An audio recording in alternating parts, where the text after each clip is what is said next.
Trân xin chào tất cả cô chú anh chị, chào các bạn ha. Hôm nay chính thức nhập hạ cả nhà. Vua Phanodoka cũng đọc kinh ở trong Sala. Thì ngày mai mới làm lễ diễu hành 3 vòng chánh điện rồi mới đem vòng chánh điện ha nhà. Hiện tại thì bữa nay đọc kinh. Con Phật tử cũng rất là đông cả nhà.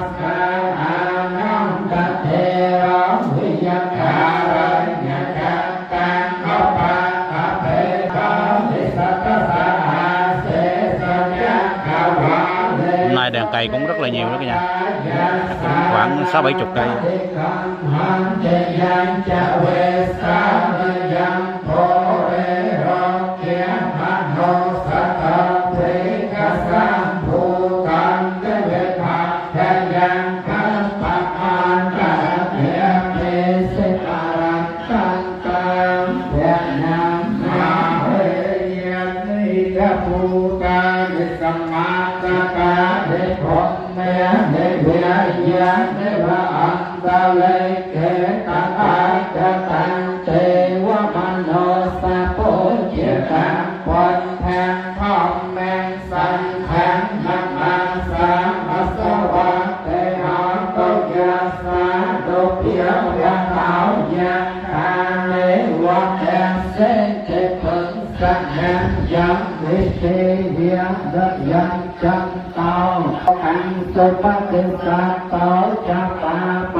Hôm nay đèn cày cũng rất là nhiều. Hãy subscribe cho kênh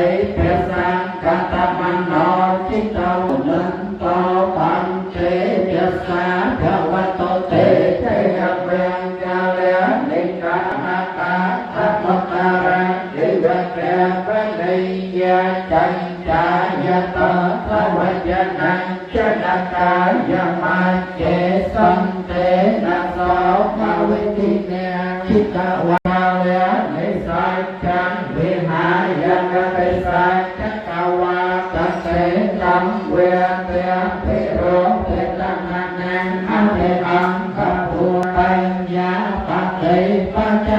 Gõ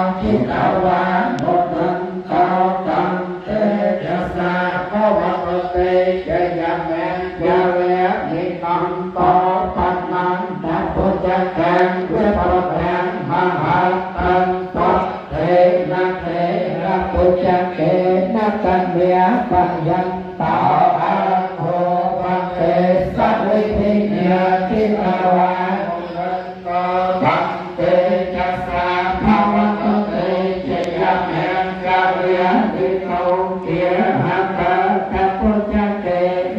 lỡ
Thôi gạo thơm Sóc Trăng xin tạm dừng. Chúc cả nhà mình ngày mới dồi dào sức khỏe, vạn sự bình an, mùa nhập hạ luôn luôn gặp nhiều phúc báo từ Phật Phật.